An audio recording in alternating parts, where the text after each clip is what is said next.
Bom dia, eu sou Andrei Freitas, sou presidente executivo da Abfina.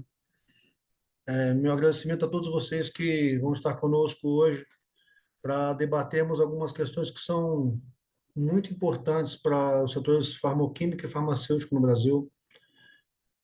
Minha saudação também aos palestrantes que vão nos ajudar hoje a discutir essas questões relacionadas a um tema que é um tema bastante pujante no momento, essa ideia de inovação em biodiversidade e toda a questão relacionada à propriedade intelectual nesse tema.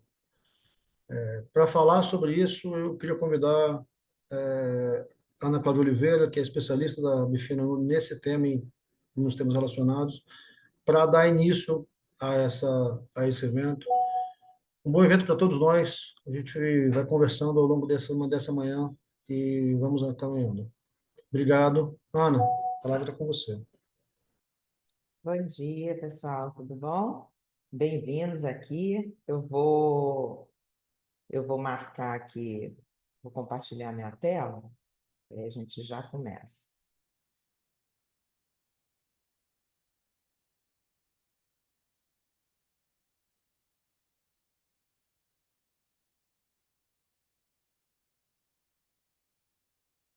Vocês estão conseguindo ver minha tela direitinho? Tá ótimo. Sim. Então vamos começar.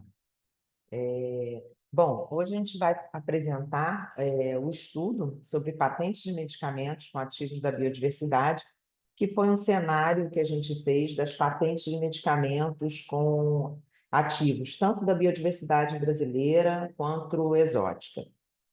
Bom, a Abfina, ano que vem, ela vai fazer 40 anos. É uma entidade sem fins lucrativos, que tem indústrias farmacêuticas, farmacêuticas, produtoras de intermediários sintéticos e biológicos, públicos e privados, verticalizados ou não verticalizados, indústrias de química fina, intermediários, catalisadores, defensivos, tanto de saúde humana quanto de saúde animal.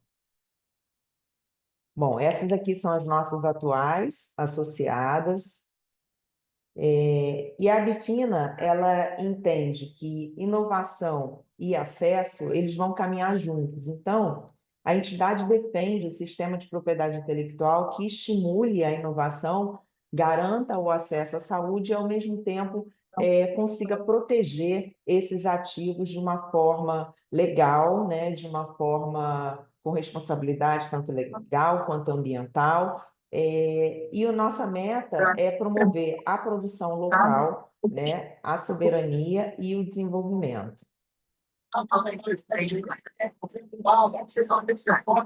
Não é. Bom, a gente já trabalha com patentes há 20 anos, né? Desde 2005 que a gente trabalha monitorando patentes. O primeiro monitoramento de pedidos de patentes que nós lançamos, dividido por setor, foi da anuência prévia, na época que existia a anuência prévia da Anvisa. Depois, nós lançamos o monitoramento de pedidos de patente do agro, dos medicamentos com biodiversidade. O MPP SUS é o monitoramento anuência prévia, que virou o MPP SUS, o de produtos de saúde animal. Em 2021, quando caiu o parágrafo único do artigo 40, nós lançamos um estudo com os medicamentos com inspiração decorrente dessa decisão, né? Em 2023, lançamos o monitoramento de pedidos de patentes com produtos farmacêuticos registrados no FDA, os biosimilares também registrados, né, no FDA, o MPP de produtos de cannabis para uso medicinal, e esse ano nós lançamos já 2 estudos, que é o bloco de patentes e IPAs de medicamentos a expirar até 2030, que protegem 1.000 produtos farmacêuticos, e esse que a gente está apresentando hoje são os patentes de medicamentos com ativos da biodiversidade.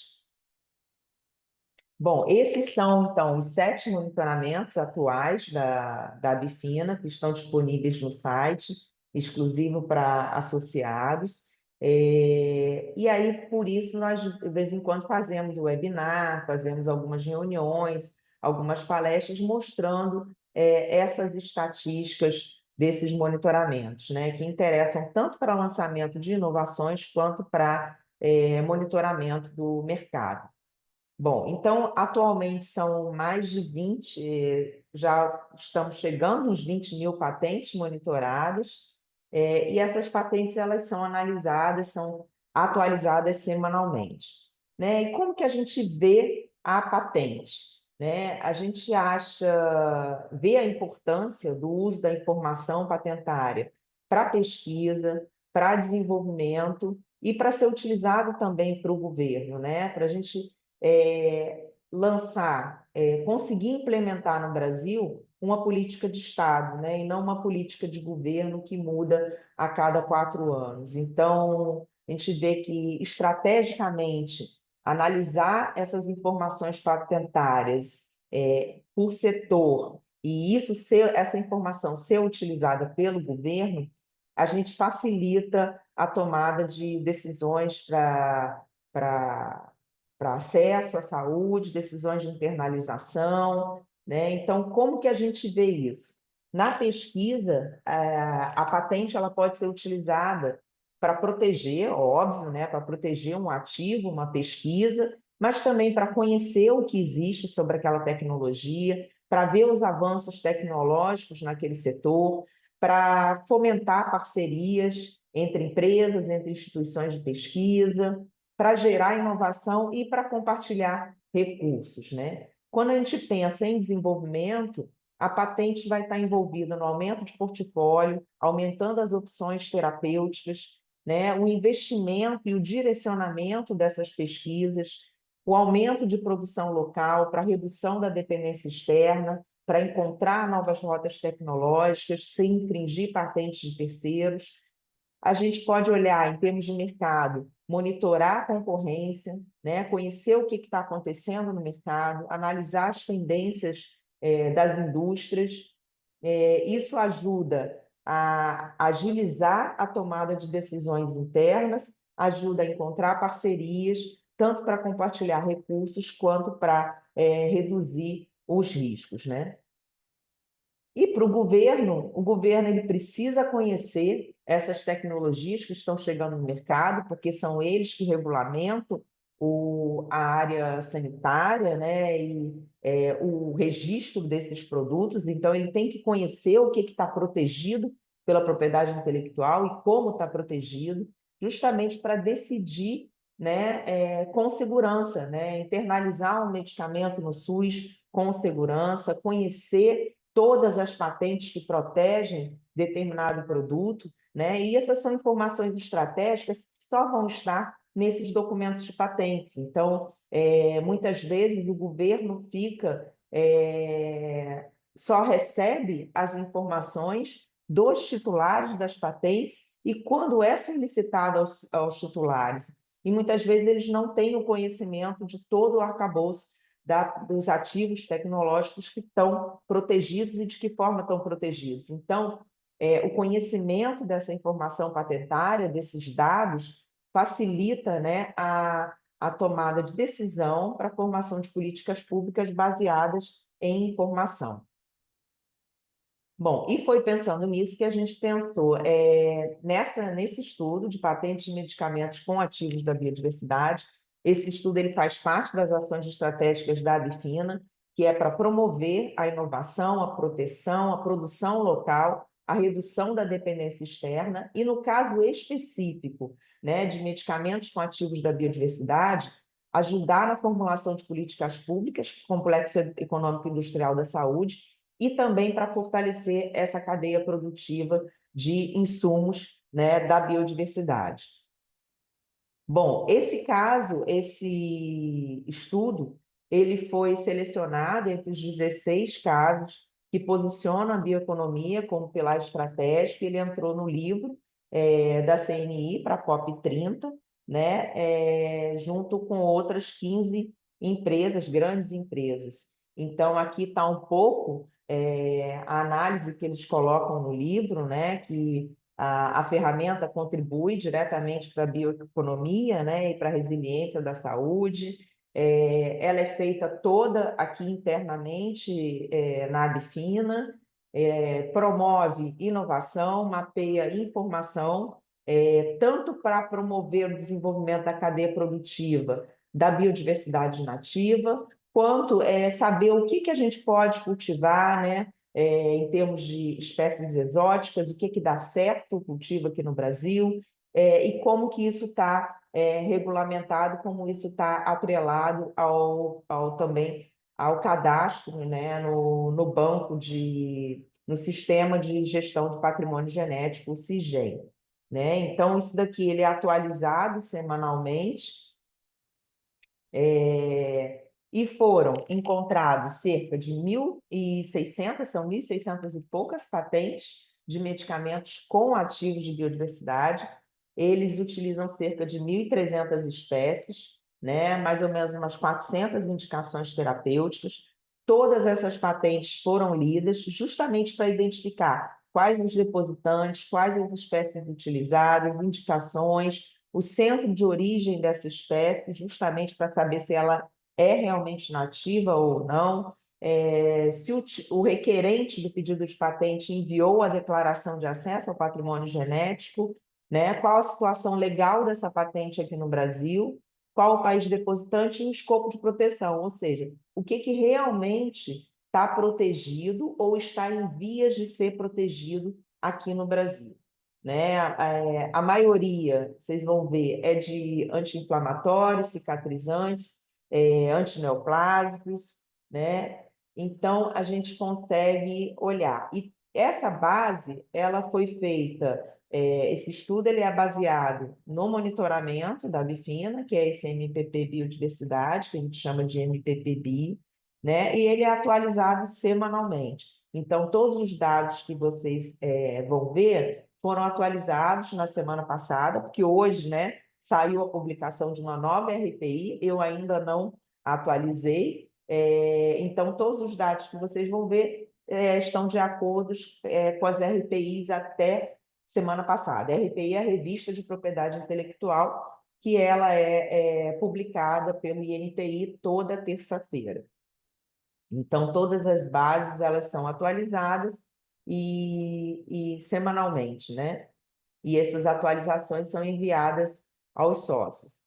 Então, esse primeiro painel, ele mostra que são 1.600, né, e 62 patentes, com um total de 975 depositantes, um pouco mais de 1.300 espécies, para 7 tipos de matéria-prima. O que é tipo de matéria-prima? Vegetal, animal, fúngica, bacteriana, se são algas, e 411 indicações terapêuticas. A grande maioria dos pedidos é de universidade brasileira.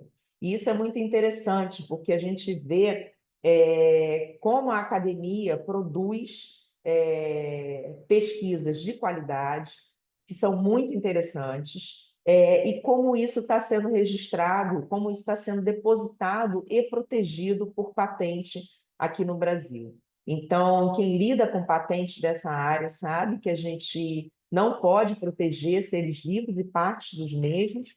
Então, muitas das patentes que vocês estão vendo aqui como arquivadas ou indeferidas são pela forma que foram feitas essas redações. Então, muitas pedem plantas, partes de planta, o produto do metabolismo desse ser vivo, que também não é protegido no Brasil.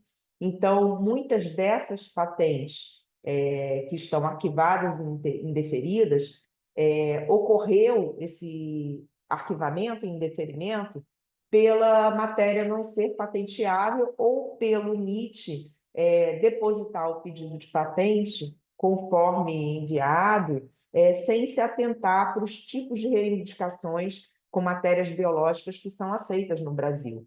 Também muitas patentes que são internalizadas de fora entram com matérias que são patenteadas em outros países e não aqui no Brasil, e aí, por isso, acaba diminuindo, reduzindo essa quantidade de patentes vigentes. Mas, de qualquer forma, toda a informação patentária que está nessas patentes, tanto arquivada quanto indeferida, são informações muito valiosas, porque elas indicam um caminho que já foi feito por pesquisadores. Muitas dessas patentes, desses pedidos de patente, já têm testes realizados, já têm resultados. Então, isso mostra como é interessante utilizar de forma estratégica essa informação, né? A maioria ainda é de espécies não nativas brasileiras, mas a gente vê que tem bastante espécie nativa. No segundo painel, aqui é quando o painel ele é todo interativo, então você pode clicar.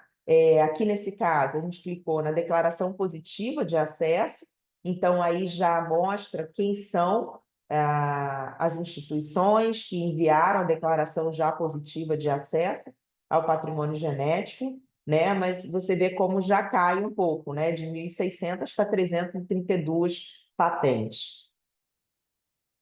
Aqui, no caso, já é o segundo painel, né, que mostra a quantidade de patentes por espécie, e a gente vê que a grande maioria vem de cannabis, e aí está dividido em cannabis sativa e cannabis onde eles não identificam se é sativa, se é índica. Então, você somando as espécies de cannabis que tem, você vê que a grande maioria também são indicações terapêuticas voltadas para o uso da cannabis medicinal, né? A maioria é insumo vegetal, o escopo de proteção, em sua maioria, é composição farmacêutica, por esse motivo que eu falei antes, né? E a grande maioria é anti-inflamatório, cicatrizante, sem indicação terapêutica definida. Então, esses casos normalmente é um processo de extração, é um processo de purificação, onde não está na patente qual é a indicação terapêutica, é uma reivindicação geral para processo ou para dispositivo de extração. Então, por isso que tem a não indicação terapêutica definida. Aqui é o mapa, né? A gente vê que isso, diferente da área farmacêutica, a maioria está localizado no Brasil, a maioria dos depositantes. Isso é muito legal de ver na área farmacêutica, como a gente está utilizando a biodiversidade. Aqui, pelo estado, a gente consegue dividir pelo estado, e os estados que têm maior quantidade de depósitos são os estados que têm faculdades, que já têm um trabalho consistente na área de biodiversidade, né? E aquelas universidades também ligadas à farmacopeia. Então, já tem um direcionamento de pesquisa também relacionado à farmacopeia brasileira. E aqui é o último painel, né, onde a gente tem a planilha completa com o requerente, a data de depósito, a espécie, qual a biodiversidade, o centro de origem, se tem declaração positiva de acesso. E nessa planilha a gente pode clicar no pedido e ele vai ser detalhado. Então, aí vai ter toda a informação do objeto reivindicado, qual é a espécie, qual é a indicação terapêutica, um quadro geral de cada patente dessas da lista. Bom, aqui é um exemplo do que pode ser feito, né, com a Bacáris da Muquifolia. A gente vê quais os requerentes que trabalham com ela, quais são esses pesquisadores, essas instituições, quais as indicações terapêuticas que já são trabalhadas por essa planta. Então, a gente consegue visualizar o que está sendo feito com cada espécie.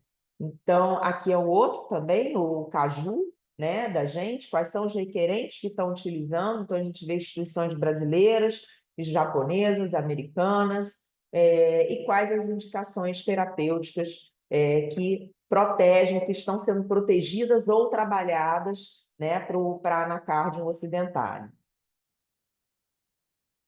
Bom, os próximos lançamentos, né, fazer, além desses blocos, né, de IFAs e medicamentos a expirar até 2030, que a gente lançou há pouco tempo, ter o dashboard interativo para aqueles 7 MPPs, fazer o panorama tecnológico de patentes de cannabis no Brasil, que também deve estar saindo para o iniciozinho do ano, e outros novos MPPs em 2026.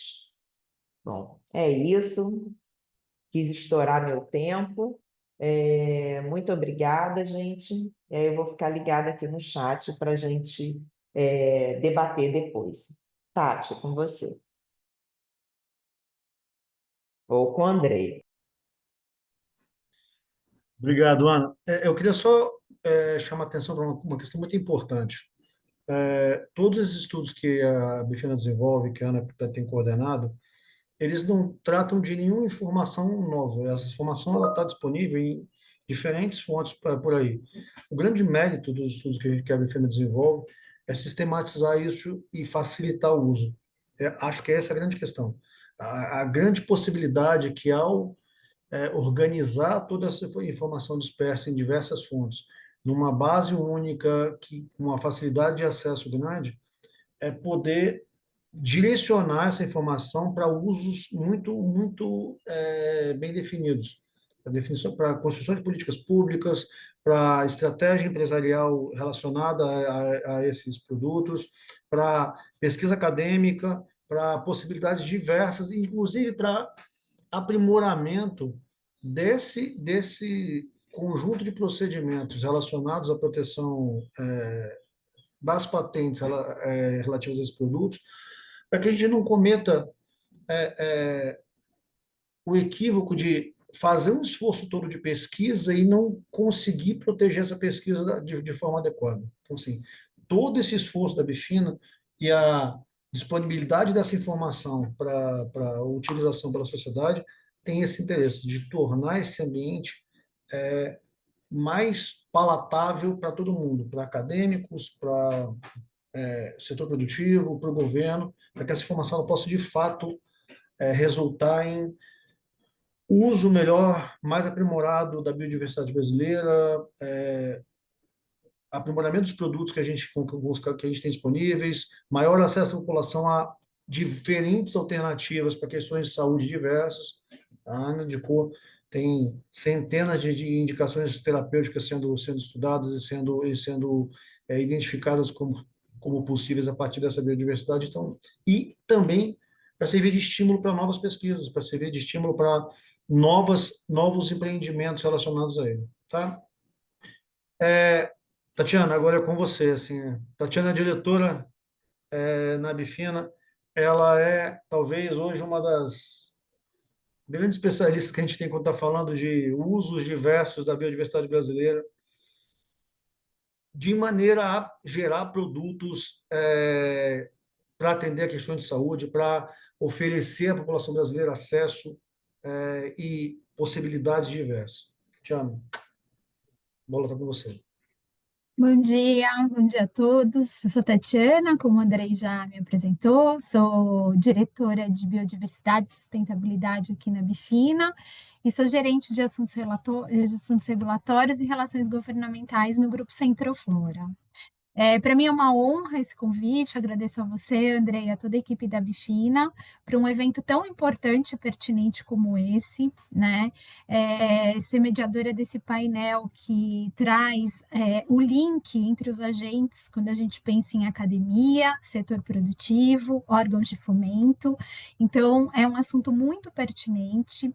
É importante a gente voltar na questão de conceito, né? Quando a gente olha para o estudo que a Ana traz, que é um diferencial muito importante para a Bifina, porque os dados estão disponíveis, mas é necessário que eles sejam trabalhados, porque dados brutos não trazem muitas informações que nos permitem desenvolver produtos e, como você bem trouxe, Andrei, fazer a proteção do estudo que a gente tem. Né? Então, é importante a gente voltar no conceito de que biodiversidade brasileira, a gente não pensa só em plantas e seus derivados, o que é muito mais comum, né? Mas micro-organismos, substâncias do seu metabólito, animais, insetos e substâncias dos seus metabólitos também são biodiversidade. Então, a gente fala num grande guarda-chuva. E aí eu recebo essa honra de mediar esse painel, né? Fazendo o link entre academia, setor produtivo e órgão de fomento. A gente vai iniciar com a Renata Pinho Moraes. Ela é farmacêutica, mestre em biotecnologia industrial pela Universidade de Tiradentes em 2020, doutora em engenharia e Ciências de Materiais pela Universidade Federal do Paraná em 2024, atua no desenvolvimento de sistemas de liberação controlada de fármacos e de biomateriais que incorporam bioativos de origem vegetal, voltados para aplicações inovadoras em saúde e cosmetologia. A Renata vai trazer para a gente experiência acadêmica em pesquisa e desenvolvimento de produtos da biodiversidade. Renata, seja bem-vinda. Obrigada. Agradeço a oportunidade de estar participando desse webinar e pelo convite. Vou compartilhar minha tela aqui para apresentar a vocês.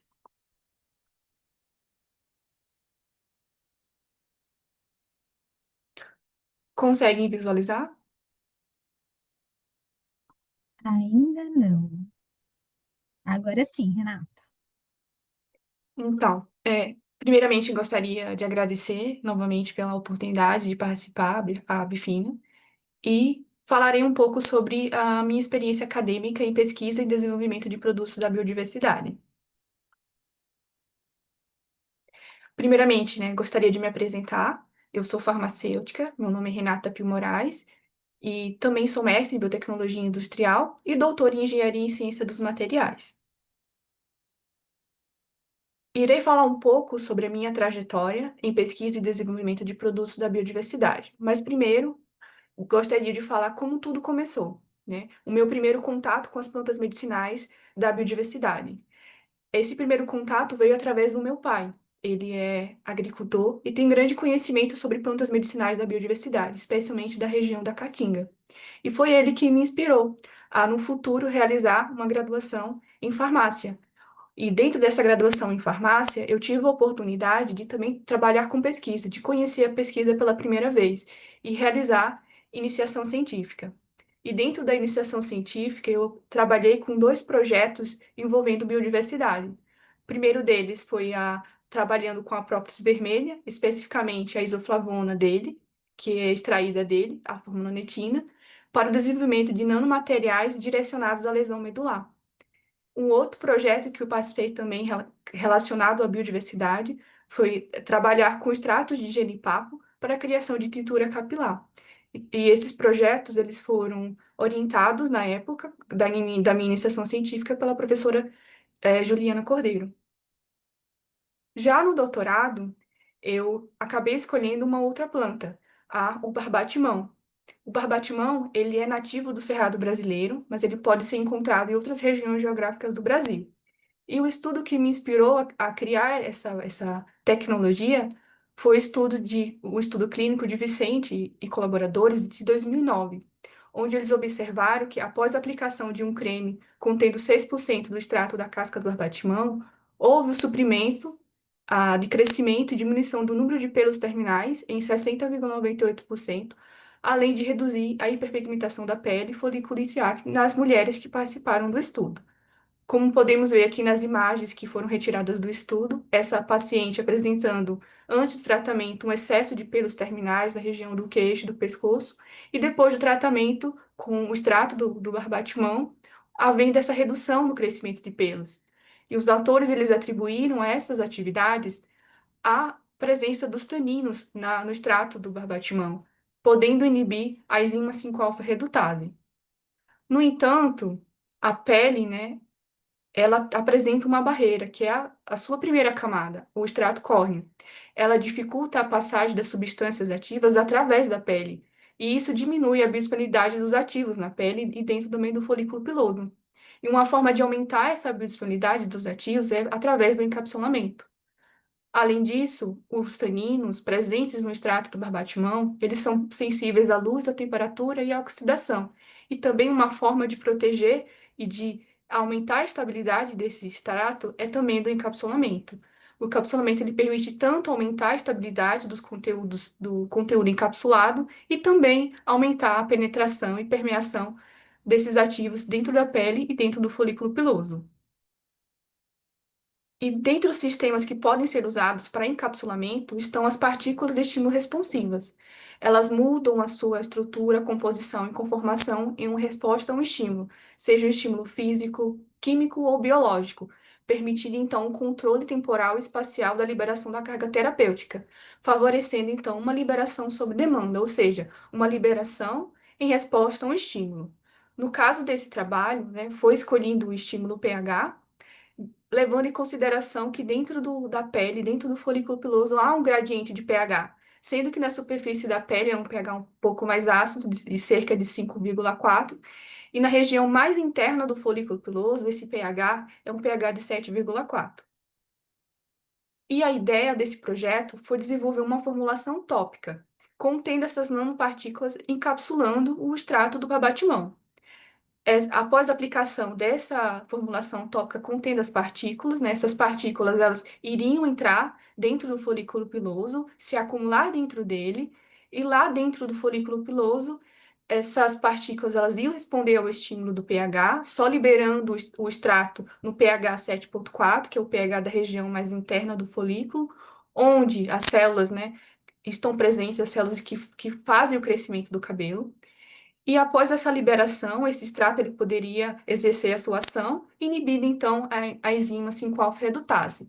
Essa enzima ela é responsável pela conversão da testosterona, que é um hormônio andrógeno, e num hormônio ainda mais potente, que é o DHT. E ele favorece então o surgimento de distúrbios resultantes do hiperandrogenismo cutâneo, como o hirsutismo, que é o excesso de pelos terminais nas mulheres em um padrão masculino, também no tratamento da alopecia androgenética, para tratamento de queda capilar e também para o tratamento da acne vulgar, onde esse aumento do DHT favorece a produção de sebo na glândula sebácea e a inibição dessa enzima ajuda a reduzir essa produção de sebo, ajudando então no tratamento da acne vulgar.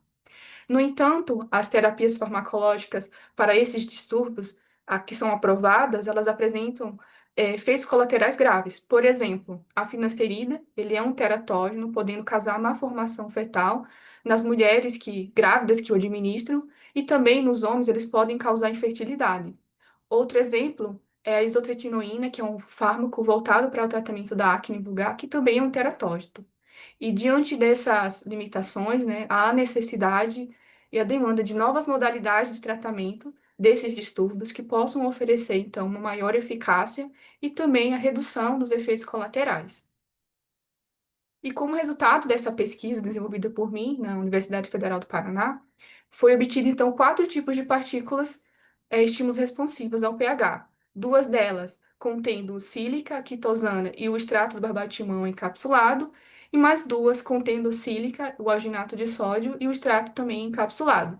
Essas substâncias sílica e quitosana e alginato foram usados porque eles respondem ao estímulo pH, sendo que a quitosana e o alginato de sódio eles são polissacarídeos naturais, oriundos da natureza.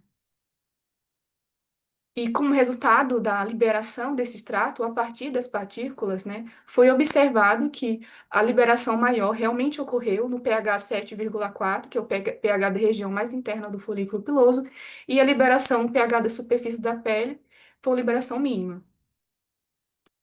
Também foi realizado um estudo de citotoxicidade, pois todo produto que precisa ser aplicado na pele ou no organismo vivo precisa passar por estudos de citotoxicidade e toxicidade. Então, ao realizar esse estudo de citotoxicidade, foi observado que as partículas contendo a quitosana, elas apresentaram então uma maior citotoxicidade. No entanto, as partículas contendo o alginato, elas apresentaram uma maior biocompatibilidade. Portanto, elas foram escolhidas para continuar com os estudos. E também foi avaliado, né, a penetração e permeação dessas partículas dentro da pele, dentro do folículo piloso, através da marcação dessas partículas com fluoróforo de fluorescência verde, a fim de que a gente pudesse ver essas partículas dentro da pele. Então, foi obtido esse resultado com as nanopartículas, onde foi observada a presença delas dentro do folículo piloso. E, no caso da segunda partícula, além dela estar presente dentro do folículo piloso, também foi encontrado ela em outras regiões da pele, indicando que ela também conseguiu penetrar a pele. Também foi encontrada dentro da região da epiderme e da derme. E como conclusões desse trabalho, né, essas partículas de sílica alginato, elas apresentaram então um melhor desempenho, tanto em liberação, mais eficiente, no pH 7,4, que é o pH da região mais interna do folículo piloso, como também uma menor citotoxicidade. Elas também mostraram penetrar o folículo piloso e, especificamente, a segunda partícula, ela também mostrou permear a pele e está presente tanto na epiderme como na derme. Essa partícula que conseguiu, então, penetrar da epiderme na derme, além de ser uma partícula usada para entregar ativos no folículo piloso, ela também pode ser explorada para entregar ativos na epiderme e da derme. Então, a patente resultante desse trabalho, né, ela está atualmente disponível para licenciamento, e nessas imagens acima, apresento as formulações que foram desenvolvidas, né, as formulações em gel contendo essas partículas. No entanto, elas podem ser adicionadas em outros tipos de formulações, como os cremes, como tônicos, a depender da sua aplicação. E agradeço especialmente, né, a todos os envolvidos nesse trabalho, que contribuíram para esse trabalho, à Universidade Federal do Paraná, ao programa, de pós-graduação em Engenharia nos Materiais, o qual eu fui aluna, aos laboratórios ao que fiz parte, especialmente em nome da minha orientadora, a professora Cláudia Marino, a professora Isabel Vidotti e também a professora Carolina Carmago, e também a todos os colaboradores desse trabalho da Universidade Estadual de Maringá, o professor Carlos Palazzo, e também da Universidade de Coimbra, o professor Matheus Pereira e a professora Luísa Abraão, da Universidade Federal do Rio Grande do Sul. E também agradeço às agências de fomentos, a CAPES e CNPq. E também agradeço a todos pela participação e por me ouvir. Parabéns, Renata, pelo seu trabalho, pela sua pesquisa. A gente fica muito feliz de ver a quantidade de rico material acadêmico sendo produzido, quando a gente fala de inovação utilizando a biodiversidade. Meus parabéns. Muito obrigada. A gente vai passar agora para o segundo painelista, o Germán Varseman. Ele é farmacêutico com doutorado em biologia celular e molecular pela Universidade Federal do Rio Grande do Sul. Atua há mais de 20 anos em biotecnologia, com foco em inovação e produção de IFAs de biofármacos. Desde 2007, integra o Laboratório Cristália, onde atualmente é diretor adjunto de P&D em biotecnologia. O Germán vai trazer para a gente o tema caso colagenase, exemplo de inovação nacional a partir da biodiversidade. Germán, seja muito bem-vindo. Obrigado, bom dia a todos. Obrigado pelo convite e a todos que estão participando aqui da audiência. Vou mostrar alguns slides, assim, vou passar meio correndo, porque são informações, assim, são tópicos, e aí tentar deixar um tempo a gente discutir algumas informações que eu acho que são válidas.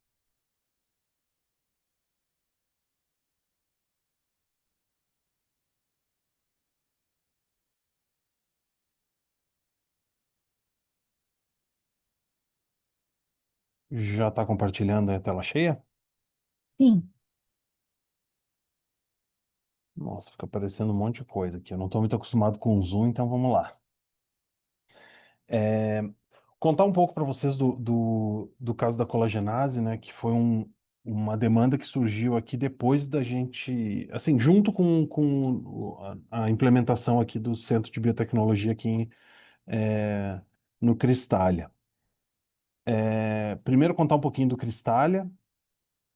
Vou tirar isso aqui para baixo. Contar um pouquinho do Cristália, que onde a gente vem desenvolvendo essas atividades, né? Um trabalho de equipe, uma equipe bem grande, já envolvida nessas ações, né? Com relação à ideia de como o Cristália desenvolve os seus produtos, um dos principais valores é a inovação. Então, a gente sempre tenta trazer componentes de inovação para os nossos desenvolvimentos. Isso garante um tempo de vida maior dos projetos e para isso a gente precisa de equipes especializadas, né? Então, principalmente o nosso setor de patentes, ele é bastante especializado em dar suporte a toda a empresa, tanto na área farmacêutica, biotecnologia, produção dos IFAs e os produtos acabados, né? Então, esse é o complexo que fica em Itapira, é onde a área de biotecnologia está instalada. O Cristália tem outras unidades, mas aqui é onde se concentram as principais atividades com relação à produção dos IFAs, tanto farmacêutica quanto biotech. Então, a divisão de biotecnologia fica nesse platô, onde a gente já está trabalhando aqui cerca de 20 anos nessa área. Aqui a gente tem a administração e o P&D que vieram primeiro, e depois as fábricas, tanto de biofármacos, quanto a de anaeróbicos. Ahn, Tem um monte de telas aqui que aparece agora. Bom, vou falar especificamente mais especificamente da planta de anaeróbicos, que é onde a gente produz o IFA-colagenase, né? Uma planta com nível de biossegurança 3, então é alguma coisa bastante diferenciada que a gente teve que desenvolver, né? Aqui na área de pesquisa e desenvolvimento, a gente tem desde discovery de algumas moléculas, pensando também no desenvolvimento inicial de alguns projetos, biofármacos, e algumas moléculas inovadoras também estão no nosso portfólio, né? Bom, que só uma imagem de alguns dos microfermentadores que a gente vem trabalhando ultimamente, né? Mas aí falar um pouco também de como que surgiu, porque a nossa unidade principalmente foi iniciada falando de biofármacos e proteínas recombinantes. Mas quando a gente começa a juntar especialistas de várias áreas, a gente começa a ter outras possibilidades. E essas outras possibilidades acabaram nos dando um diferencial competitivo muito grande, né? Então, como a gente tinha muitos especialistas na área de microbiologia, principalmente o Dr. Timan, que veio para ser nosso consultor na época, a gente também começou um projeto de bioprospecção de drug discovery mesmo, novos micro-organismos e novas moléculas, né? Então, isso se iniciou nos primeiros anos da biotecnologia aqui, e junto com os processos de desenvolvimento de processos para biofármacos, a gente também seguiu com esse trabalho de bioprospecção, principalmente falando de micro-organismos. Então, tem um sistema de isolamento, esse é o Dr. Timan trabalhando na bancada na época, um sistema diferenciado de isolamento desses micro-organismos, porque o pensamento se a gente encontrar micro-organismos novos ou muito raros, provavelmente também vai ter uma correlação direta com novas possibilidades e novas moléculas que a gente pode encontrar também, né? Então, hoje a gente tem um banco de actinomicetos bastante variado, com diversas características e sempre buscando a parte dos metabólitos secundários. Hoje a gente tem alguns projetos em parceria também com outras instituições, inclusive Centroflora, CNPq e outros agentes, que é a forma como a gente entende que é melhor de trabalhar, né? Sempre em parcerias. Então, os dois primeiros projetos que a gente começou foi o screening antimicrobiano e também dos antitumorais. Hoje a gente já está com esse projeto com a Centroflora, que é da Aliança Dor, junto com o CNPq. Então também é outro desafio aí que a gente vem fazendo, né? Aqui mais uma imagem, alguns sistemas de fermentação que a gente acaba utilizando para volumes um pouco maiores, né? Falando mais especificamente, voltando para o caso da colagenase, eu falei da bioprospecção, porque aconteceu tudo mais ou menos junto. A gente tinha os projetos de microbiologia voltados à produção industrial de biofármacos, tinha o projeto de bioprospecção, é, actinomicetos, moléculas diferenciadas, e tinha um produto colagenase no mercado já, e a gente tinha uma questão de fornecimento desse IFA, então veio o desafio de como produzir esse IFA e verticalizar a produção, internalizar a produção a partir desse medicamento que já existia, né? Então, basicamente o que a gente teve, desde o início, a gente teve que se organizar para conseguir trabalhar com essas cepas de nível de biossegurança maior, e aquisição dessas primeiras cepas para a gente começar os trabalhos, né? Então, quando a gente começou a trabalhar aqui no Brasil, a gente via algum receio ainda, que eu acho que já evoluiu bastante, via muito receio da parte de documentação e da parte de acesso e como que isso seria no futuro. Então, tinha uma grande preocupação em como tornar essa ideia de bioprospecção algo que fosse tecnicamente e depois comercialmente explorável, com segurança para a companhia. Então, é importante também, a gente fala bastante de patentes e eu acho que o foco aqui era mais patentes, mas é importante a gente falar de propriedade intelectual. A patente é uma estratégia de propriedade intelectual, ou a base, digamos assim, é, mas, assim como foi mostrado antes, as patentes elas também são fonte de informação, elas também são fonte de tendências, e compreensão do cenário, de tecnologia.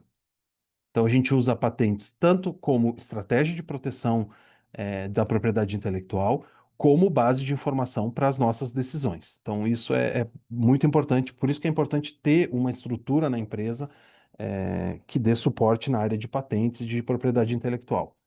Então, depois que a gente começou a trabalhar com a busca desses micro-organismos, ou começou a desenvolver o processo para a obtenção da colagenase, também se entendeu que a melhor forma da gente ter uma propriedade intelectual eh, mais duradoura e mais robusta seria ter a nossa própria cepa.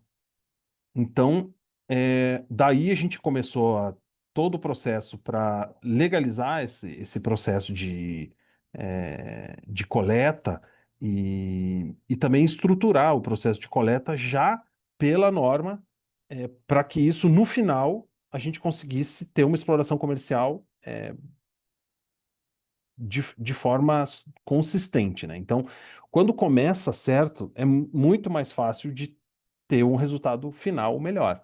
Então, é, a gente já iniciou, as coletas já com todo o sistema, funcionando na legislação da época, hoje já atualizado com as novas, regulamentações. Então, de qualquer forma, é um processo longo. Então, mesmo processos relativamente rápidos de registro no Brasil, como esse trabalho que a gente conseguiu registrar ele na Anvisa em 2016, que afinal de contas é uma pomada,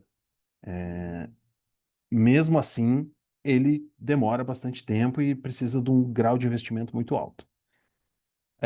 Então, basicamente, esses são os produtos que estão registrados desde 2016. Antes a gente já tinha um outro produto colagenase com IFA, importado.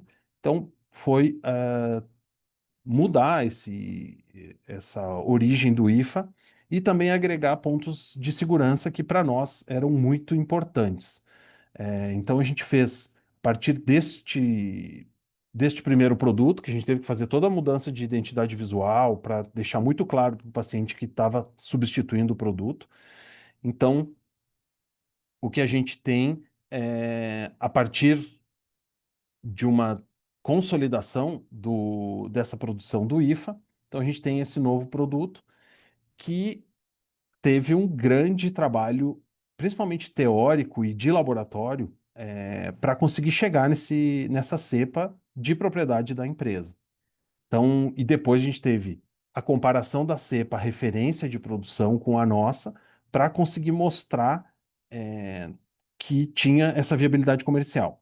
Outra coisa importante a gente já tinha desenvolvido o meio livre de componentes animais, e essa cepa também foi adaptada para esse meio, e isso gera uma atualização desse IFA, porque os principais produtores mundiais desse IFA, a partir de Clostridium, eles todos usam componentes animais. Isso tem uma questão complicada do ponto de vista de segurança regulatória, né? Então, outro ponto importante foi a construção dessa planta, nível de biossegurança 13, então teve todo uma necessidade de engenharia mesmo, e de desenvolvimento de processo, e casado com a engenharia para a gente conseguir desenvolver esse medicamento em grande escala e com segurança de fornecimento para a companhia com um preço adequado, né? Então, aqui algumas imagens. Então, o IFA é animal free, isso é bastante importante no contexto global de desenvolvimento de produto. E tem um alto grau de pureza. A gente também fez atualizações, digamos assim, do processo, que normalmente esses extratos de micro-organismos eles são produzidos com processos relativamente antigos. A gente já usa sistemas de filtração tangencial e outras tecnologias, né? Essa planta nos rendeu essa certificação de boas práticas de produção.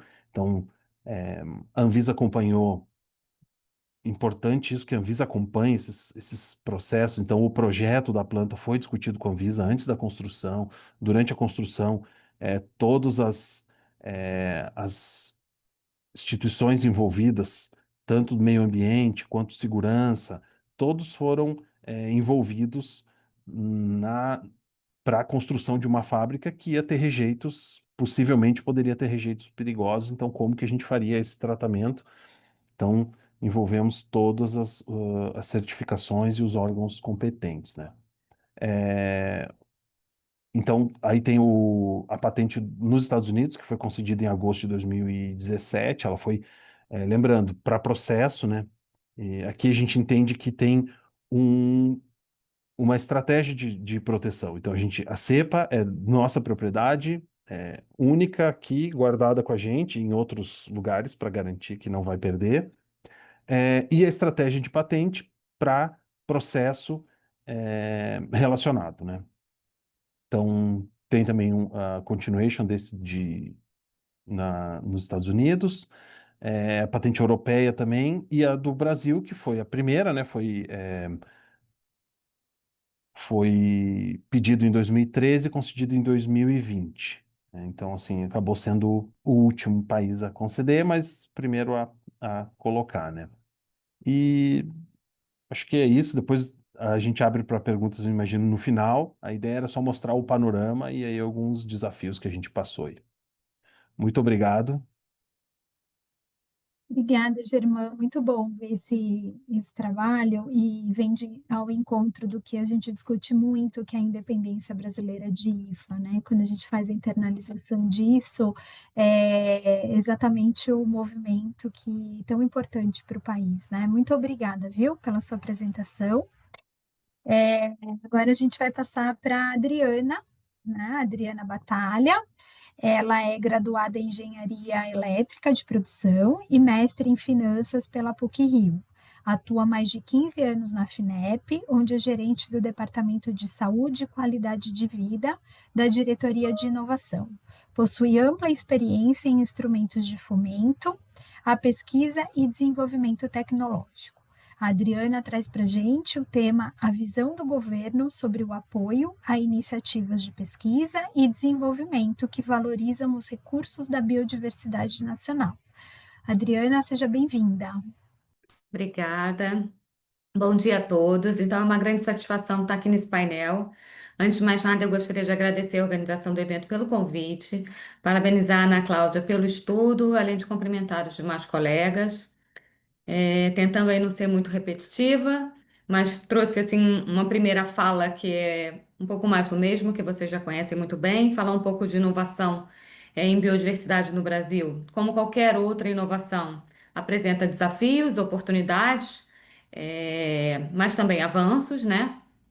O Brasil tem um potencial quase que único no mundo para inovar usando a biodiversidade, acho que por sua riqueza biológica, por seus biomas e conhecimentos tradicionais. Os avanços, hoje eles já são de diversas ordens, eles já foram verificados, né, avanços de diversas ordens, sejam tecnológicos, como a questão do uso de drones, para sensoriar, para monitorar, né?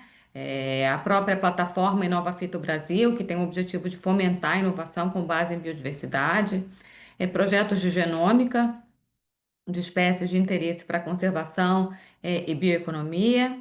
E aí uma coisa muito legal, né, o reconhecimento por parte da indústria farmacêutica do potencial da biodiversidade brasileira para a inovação, programas de governo apostando então no potencial da floresta como um vetor de inovação e inclusão. Então, com todos esses avanços, é óbvio, né, que surgem oportunidades, e a gente já vê a combinação de biodiversidade com conhecimento tradicional e territórios locais, oferecendo oportunidades para o desenvolvimento de modelos de negócio inovadores, com participação inclusive das comunidades locais e repartição justa de benefícios.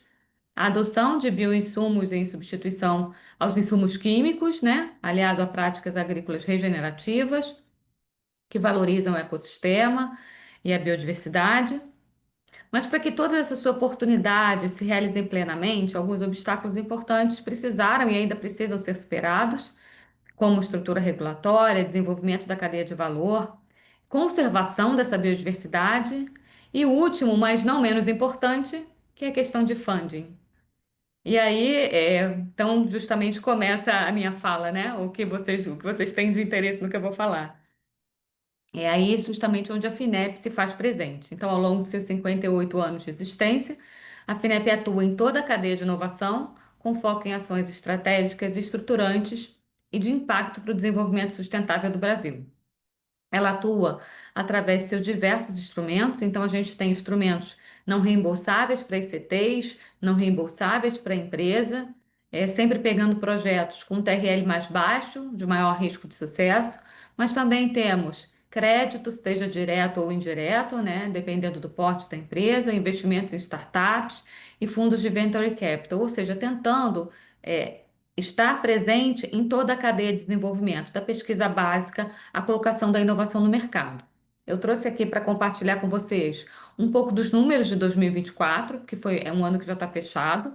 Então, só em 2024, considerando os nossos três principais instrumentos, que são o crédito, a subvenção e os convênios, nós contratamos 1.238 projetos, totalizando 16,2 bilhões, sempre com foco na política industrial orientada por missões. No caso, aí são seis Mariana, missões. desculpa te atrapalhar, mas você está compartilhando conosco a sua Não, apresentação? não, eu não trouxe Ah, nenhuma apresentação. Eu acho que ótimo.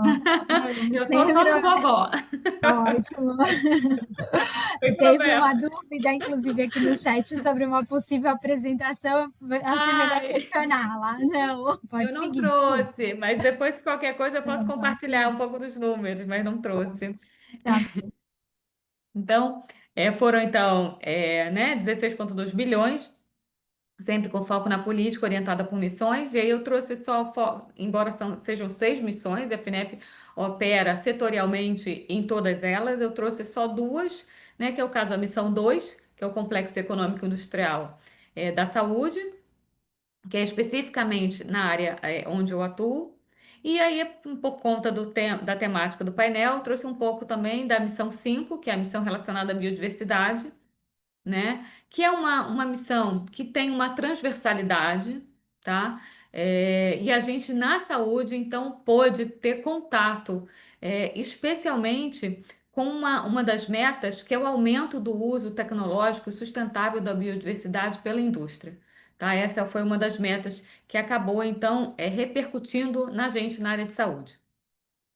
Então, para atender essas 6 missões, né, da ANIB, a FINEP, no ano de 2024, lançou e operacionalizou 11 chamadas públicas, totalizando 2,18 bilhões em recursos não reembolsáveis, destinados a empresas e às ICTs. Essas iniciativas, então, tiveram foco o estímulo a projetos de caráter estruturante, a articulação institucional e ao apoio diferenciado a micro e pequenas empresas. Então, promovendo e estimulando a parceria entre ICTs e o setor produtivo. Todos esses projetos eles foram julgados, né, e avaliados através de um processo rigoroso de seleção. Então, nesse contexto todo, a FINEP tem direcionado então suas linhas de apoio para questões mais críticas para o país, alinhando as prioridades de financiamento público às demandas de inovação, com o objetivo de assegurar a aplicação eficiente dos recursos públicos, de modo a atender às necessidades reais da população e estimular o desenvolvimento científico e tecnológico nacionais. Então, falando um pouco da saúde e da biodiversidade, como elas caminharam juntas, né, nesse ano de 2024, nós tivemos algumas chamadas, algumas específicas para a área de saúde e algumas mais transversais. E eu vou trazer um pouco aí desses números. Então, a gente teve, por exemplo, uma chamada que a gente chamou de Mais Inovação Saúde, ICT, que previa recursos não reembolsáveis para as instituições científicas e tecnológicas, e ela envolvia 3 linhas temáticas. A linha temática de IFAs, terapias avançadas e produtos e terapias com alto impacto para o SUS. Originalmente, a gente teve uma oferta de 250 milhões de reais, só que a gente recebeu nessa chamada, que foi uma chamada que a gente chama de batelada, aquela que entra todos os projetos ao mesmo tempo e eles são julgados juntos, a gente recebeu uma demanda de 2,5 bilhões. E aí, com isso, dada as características dos projetos que foram aprovados na etapa de mérito, nós conseguimos, então, uma complementação de recursos e foram, então, aprovadas 51 propostas, totalizando 693 milhões. Todos os projetos que tiveram um mérito reconhecido, eles foram contemplados. A gente conseguiu essa expansão, então, no valor dos recursos. Tivemos também uma chamada de subvenção, ou seja, era mais inovação, saúde e empresa. Essa já com foco um pouco diferente, era uma chamada em fluxo contínuo, traz uma série de vantagens, porque se você recebe uma primeira negativa, você recebe a negativa e a justificativa, e aí você pode então reapresentar seu projeto, tá? É, Nessa a gente também teve 4 linhas temáticas: a linha temática de IFAs, a linha temática de produtos biológicos com alto impacto para o SUS, pesquisa clínica para inovação no país e os produtos prioritários definidos pelas PDPs. Uma oferta de 250 milhões, por ser uma chamada em fluxo contínuo, a gente não teve expansão de recursos e então a gente comprometeu esses 250 milhões em 25 projetos que foram aprovados. Hoje a gente já tem 23 contratados e estamos 2 em etapa de contratação, tá? Essa chamada também está encerrada. O que essas duas chamadas elas tiveram em comum? As duas contemplavam uma linha de IFAs, e nessa linha de IFAs, óbvio, a gente recebeu IFAs de todo tipo de natureza, mas a gente recebeu muitos com o desenvolvimento que a gente chamava de IFAs verdes, que são os originários da biodiversidade brasileira. Então, além de ensaios clínicos que também poderiam estar envolvendo esses IFAs verdes relacionados à biodiversidade brasileira.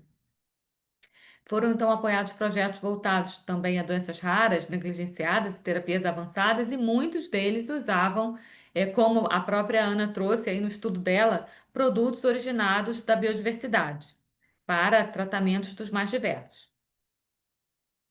Então, mais uma vez, em comum em todas essas linhas, a gente teve projetos que mantinham relação, seja direta ou indireta, com a valorização e o uso sustentável da biodiversidade.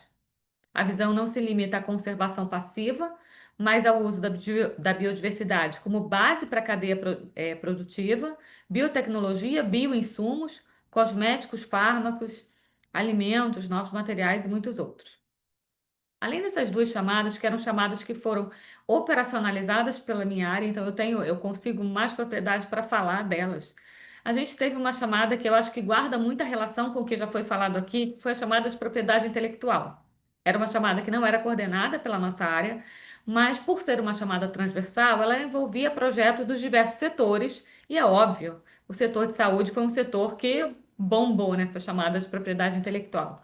E qual era, então, o objetivo dessa chamada? Também era uma chamada em fluxo contínuo, tá? Que estimulava ações de empreendedorismo das empresas em patentes que já existiam nas universidades. Então, era uma tentativa nossa de fazer a união entre esses dois atores, né? Então, promovendo mais essa articulação institucional e tentando tirar essas patentes que muitas das vezes elas estão na prateleira da universidade e tentar transformar num produto que chegue ao mercado, tá?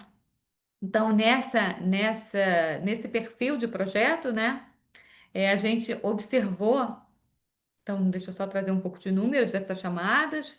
Era uma chamada que previa uma oferta de 145 milhões de reais. Os projetos variavam entre 1,5 a 5 milhões de reais, então eram projetos menores do que os projetos que a gente opera diretamente com a saúde, mas era uma chamada que tinha o objetivo de escalonar, ou seja, de testar muitas vezes essas patentes, ver a viabilidade, né, desse escalonamento e transformá-las em produtos.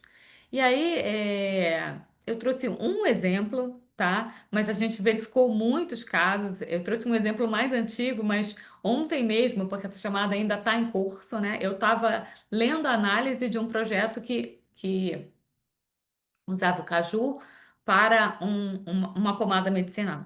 Mas o que eu trouxe aqui, e aí eu não vou falar do qual é o extrato para não dar pistas, né, de qual foi o projeto, mas a gente tinha, por exemplo, o uso da biodiversidade brasileira na elaboração de cosméticos ou mesmo de produtos para a saúde, né, como fitoterápicos, com extratos naturais, com ação cicatrizante, por exemplo, para uma coisa que é muito cara, questões das mucosites ou das feridas em pacientes oncológicos, que aí guarda muita relação, não só com a missão da biodiversidade, mas guarda relação com a missão de saúde, porque o câncer é um dos drivers na missão de saúde. Então, eu resolvi trazer esse exemplo, porque é um exemplo que conjuga os dois setores. E aí, eu acho que eu não vou estourar meu tempo também, mas para concluir a minha fala, o que eu queria dizer é que, no que se refere não conclui não, gente, ainda tem mais coisas. Não, conclui sim. No que se refere a instrumentos específicos que promovam a inovação por meio da diversidade, né? A ministra já anunciou um novo edital na área de saúde. Em breve teremos mais uma chamada em fluxo contínuo para empresas, com oferta de recursos da ordem de 300 milhões, onde certamente teremos funding para projetos que utilizem a biodiversidade brasileira. Novamente, é uma chamada na área de saúde, é uma chamada que guarda muita relação com as necessidades do país, né, onde a gente precisa atacar, e novamente a questão de IFA se faz muito presente. Então, certamente, teremos aí, de novo, recursos que podem incentivar essa questão dos projetos usando a biodiversidade brasileira. Obrigada, Adriana. Realmente os números são importantes para o setor. Eu acho que você trouxe aqui um ponto bem importante, que é a plataforma Inova Fito. Você citou ela aqui, eu acho que ela é um instrumento importante, um legado que a gente deixa para o Brasil, na intenção de entender a maturidade desses projetos e fazer com que eles, de fato, se tornem um produto. Né? Então, a gente tem mentes brilhantes na academia, mas a gente precisa avançar que esses projetos se tornem, de fato, um processo, um projeto que amadureça e abasteça, né, a saúde brasileira. Então, a plataforma Inova Fito é, de fato, um exemplo importante para a gente entender as TRLs e a maturidade de cada projeto que nasceu ali na academia. A todos que estão aqui, que não conheçam, a gente convida a conhecer a plataforma Inova Fito, que nada mais é do que o abastecimento por meio de um roteiro validado pela Anvisa, onde num projeto de desenvolvimento de fitomedicamentos, você, quanto pesquisador, consegue abastecer, responder perguntas e entender o grau de maturidade, em qual TRL está o seu projeto. É importante para órgãos de fomento, quando você se candidata a um edital, como bem a Adriana lembrou aqui. Então, eu acho que vale, né? A Ana Cláudia colocou no chat o link da plataforma Inova Fito, e eu acho que a gente precisa abastecer para ter, de fato, essas grandes ideias de brilhantes pesquisadores se tornando produto para a população brasileira.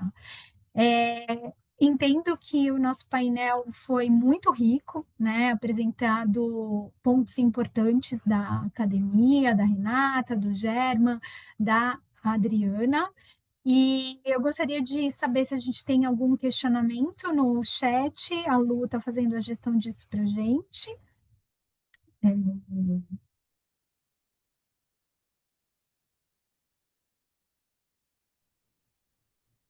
Acho que não, né, Lu? Não temos nenhum questionamento por aqui. Teve, Tem um. tiveram duas perguntas aqui. Uma foi do Luiz Eduardo. Ele perguntou se os produtos por requerente seriam produtos de mercado, no caso da pesquisa. Eu respondi aqui no chat, mas respondendo para o pessoal que está online, né? A quantidade de produtos, no caso do estudo que eu comentei antes, de patentes e IPAs farmacêuticos a vencer até 2030, nesse caso, sim, são 1.000 produtos, e tem a lista de todas as patentes que protegem esses produtos no Brasil, que vão expirar até 2030. No caso do MPP de biodiversidade, ele é alimentado toda semana, né? Então, são 1.600, pouco mais de 1.600 documentos de patentes e não produtos, até porque a grande maioria está em universidade, então ainda está numa fase de pesquisa que ainda não chegou a produto comercializado, né? Então, essa é um pouco a diferença entre os dois estudos. E a outra pergunta da Juliana é se já disponibilizou o dashboard. Sim, ele já está no site da Abfino, no lugar do monitoramento de pedidos de patentes de biodiversidade, ele já está lá. E eu queria só deixar uma reflexão para os painelistas, porque eu acho que a gente tem aqui um conteúdo importante, né? E nós temos ainda 15 minutinhos, então eu queria pedir a manifestação de vocês. E a minha provocativa é que mensagem vocês gostariam de deixar para os pesquisadores, gestores públicos, órgãos de fomento e setor produtivo que estejam aqui nesse fórum. Nós chegamos ao número de 145 participantes. Então, trazer essa informação para vocês, né? E que eles que todos estão aqui nos assistem, qual a mensagem que vocês deixam para a gente que avançar em projetos de inovação com ativos da biodiversidade brasileira. Então, qual é a mensagem que vocês deixam para todo esse grupo, né, pensando em todos os elos da cadeia, para que projetos de inovação com biodiversidade avancem no país, considerando que a gente ainda tem algumas barreiras para transformar conhecimento científico em produtos inovadores. Deixo com vocês, então, se a Renata quiser iniciar com essa resposta e a gente passa na ordem. Sim, posso iniciar sim. Então, a mensagem que eu gostaria de deixar, né, é que a nossa biodiversidade, ela é muito rica, né, ela é incrível, né, tem muitas plantas, animais, né, todas as possíveis fontes para desenvolvimento de produtos, né, e acredito que a gente precisa explorar mais, né, que a gente precisa procurar mais, né, esses ativos, né, e que também possamos ter, né, investimento, né, por parte também do governo, por parte das empresas, né, e das universidades, direcionados para produtos da biodiversidade, né. Algo que eu gostaria também de dizer, né, de também as empresas e o governo olhassem mais para a universidade, né. Lá é o centro, né, onde as ideias nascem, as pesquisas nascem, né, e que ali precisa realmente de financiamento, precisa de direcionamento, né, da parte de financiamento. Nós precisamos para que os produtos que sejam gerados dentro da universidade, eles possam virar produtos para a sociedade, especialmente para a sociedade brasileira, né? Então, esse é o meu recado e a minha palavra hoje. Obrigada, Renata. Germa? Indo um pouco no caminho que a Renata falou, eu acho que é importante essa interação das empresas, agências de fomento, universidades, centros de pesquisa, que hoje no Brasil a gente já tem vários centros de pesquisa básica ou um pouco mais aplicada. Acho que isso é importante. As empresas darem direcionamentos aos centros também, levarem as suas demandas para para as universidades, porque às vezes a universidade, a principal função da pesquisa acadêmica é o desenvolvimento do conhecimento, e não necessariamente a inovação. Mas existe o potencial de inovação. Então, é importante que as empresas interajam com a universidade para conseguir encontrar a- as formas de resolver os seus problemas e trazer inovação. Então, eu acho que eu sou bastante favorável com isso, acho que tem que fazer. As startups são uma forma de tentar organizar isso, já que as empresas maiores não, não têm uma demanda muito grande. Mas isso é importante. E a questão da estratégia de propriedade intelectual. Às vezes a gente foca muito em patente, o medicamento demora muito, as patentes passam a não ser tão atrativos. Então, eu acho que ter uma estratégia de proteção é sempre o mais válido, né? E valorizar também o know-how. Não é porque não tem uma patente que aquele conhecimento não pode ser explorado, porque muitas vezes existe um conjunto de conhecimentos, às vezes até o segredo industrial, até a forma de fazer, não precisa necessariamente ter uma patente para ter uma proteção. Muitas vezes são produtos complexos de se obter, já tem uma especialização na sua formulação. Então, é possível que a empresa tenha o retorno do investimento, mesmo não tendo uma patente muito robusta no início do projeto, né? Então, porque isso pode se construir depois, pode se construir processo, pode se construir de outras formas, pode se proteger esse investimento. Então, só deixar essa mensagem aí que a propriedade intelectual e o retorno do investimento pode ser mais amplo do que simplesmente as patentes, né? Obrigada, irmão. E por fim, Adriana. Eu acho que, Tatiana, eu acho que você trouxe uma questão muito interessante, porque você falou realmente, o painel foi muito rico, a gente trouxe, acho que, diversos atores aqui, a gente tem a academia, a gente tem a indústria, a gente tem a agência de fomento, né? Uma das agências de fomento do governo. Eu acho que como mensagem final, eu acho que o maior desafio disso tudo, que eu gosto muito dessa palavra, eu falo que é a orquestração. Porque a gente tem os elementos, a gente tem a pesquisa básica, a gente tem recursos públicos, a gente tem a indústria querendo levar a inovação até a ponta. E a gente precisa, então, construir um ambiente onde esses diversos atores, cada um com seu chapéu, entendeu? Possam se unir para promover a inovação de uma forma mais estruturada. Porque eu acho que os elementos a gente tem, a gente só precisa caminhar junto, ou seja, orquestrar, pensando aí numa orquestra mesmo, cada um com seu papel, cada um com seu chapéu, entendeu? Fazendo aquilo de uma maneira harmônica, ou seja, transformando a pesquisa básica, né, na inovação.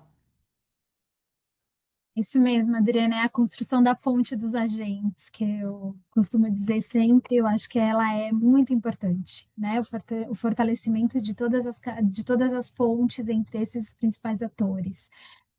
Eu quero passar agora, obrigada, Adriana, pelas suas colocações. Eu passo agora essa mesma provocativa para a Ana, que nos apresentou esse estudo tão importante, que para a gente traz, né, uma contribuição importante para o país, reforça o protagonismo da Bifina quando a gente fala de inovação em biodiversidade, focar utilizando patentes, o uso da própria biodiversidade. Então, é um protagonismo importante da Bifina, e esse estudo que a Ana traz é um legado também que a gente deixa, né?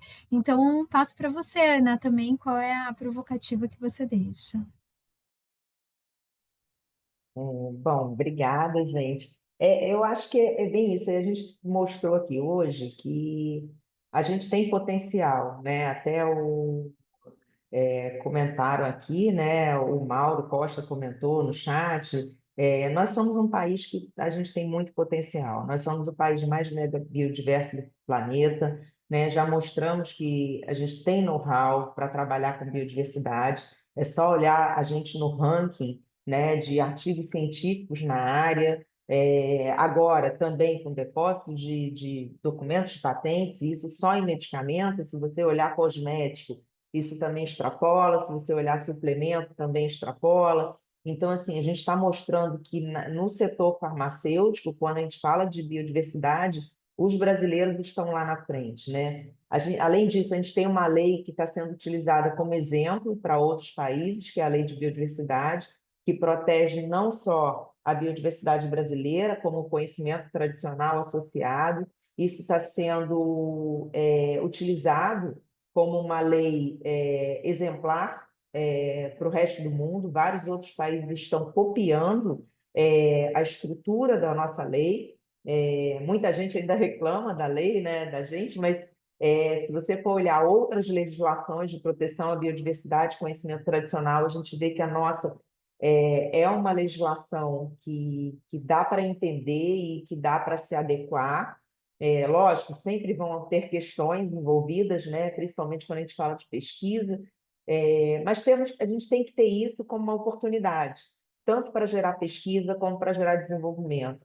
Know-how a gente tem, potencial a gente tem, né? E o que a gente faz aqui na Bifina é buscar sempre que isso tudo se transforme em uma política de Estado. Então, a gente está mostrando, a gente fez vários acordos de cooperação técnica com o governo para eles terem acesso a esses dados na íntegra. Eu tenho conversado com o Ministério do Meio Ambiente, com o MIDIC, para levar essas informações para eles, e é isso que a gente quer. A gente quer fortalecer a cadeia produtiva, não só a cadeia produtiva nacional, né, farmacêutica, como a cadeia produtiva nacional de insumos vegetais, animais, fúngicos, né, porque aqui a gente mostrou muito a parte do vegetal, mas na base de dados a gente tem vegetal, animal, fúngico, urim de algas, então a gente vê a diversidade que a gente tem, a diversidade cultural que a gente tem, né? A quantidade de conhecimento tradicional que tem nesse país é absurdo, e hoje em dia a gente já está vendo uma rastreabilidade disso, já está vendo repartição de benefícios, e o que a gente quer é que isso cada vez mais seja valorizado e que cresça. Então, eu queria agradecer a todos vocês, foi excelente as palestras, a gente aprendeu muito e a gente sempre vai fazer esses eventos trazendo esses dados para vocês, trazendo o que a gente está fazendo em inovação nessa área. Tati. Surgiu uma pergunta aqui, eu acho que eu quero direcioná-la para a Renata, porque faz sentido em relação aos pesquisadores. Então, nós temos uma pergunta aqui, Renata, do Sandro, que ele pergunta, primeiro parabeniza pelo painel e gostaria de saber quais as dificuldades que os pesquisadores deste campo possuem com relação à passagem da fase de pesquisa pré-clínica para a fase de estudos clínicos. Sim, há realmente uma dificuldade, né, dessa transição do pré-clínico para o clínico, né, porque envolve a questão de comitê de ética, né, e às vezes isso demora um pouco, né, para ser liberada essa aprovação desses estudos, né. No meu caso, por exemplo, né, eu fiz o meu doutorado em 4 anos e se eu desejasse fazer um estudo clínico mais para o final, talvez não desse tempo de eu realizar esse ensaio clínico, né? Porque primeiro eu teria que desenvolver o produto, né, a formulação, para depois poder testar ela. Então, a questão do tempo em si dificulta nesse caso, né? Quando é dentro de um programa, tipo de mestrado, doutorado, né? Então, dificulta essa questão de tempo, porque às vezes nos centros de comitê de ética, né, há um processo de demora para liberação, mas é possível sim fazer, né, a depender do foco da pesquisa, né. No meu caso, né, o meu foco era o desenvolvimento do material, principalmente, e testar eles in vitro mesmo, né, e em ex vivo também, com a pele. E posteriormente não deu tempo, né, dentro do tempo que foi me dado para realizar o doutorado, realizar o estudo clínico, né? Então, isso vai depender também do foco do trabalho da pessoa, né? Então, seria essa a resposta. Perfeito. Ana, tem uma pergunta aqui também. O estudo abrange somente patentes depositadas no INPI? Sim, esse estudo de bio, sim, todos os MPPs são de patentes depositadas aqui no Brasil, né? Porque a proteção por patentes é uma proteção territorial.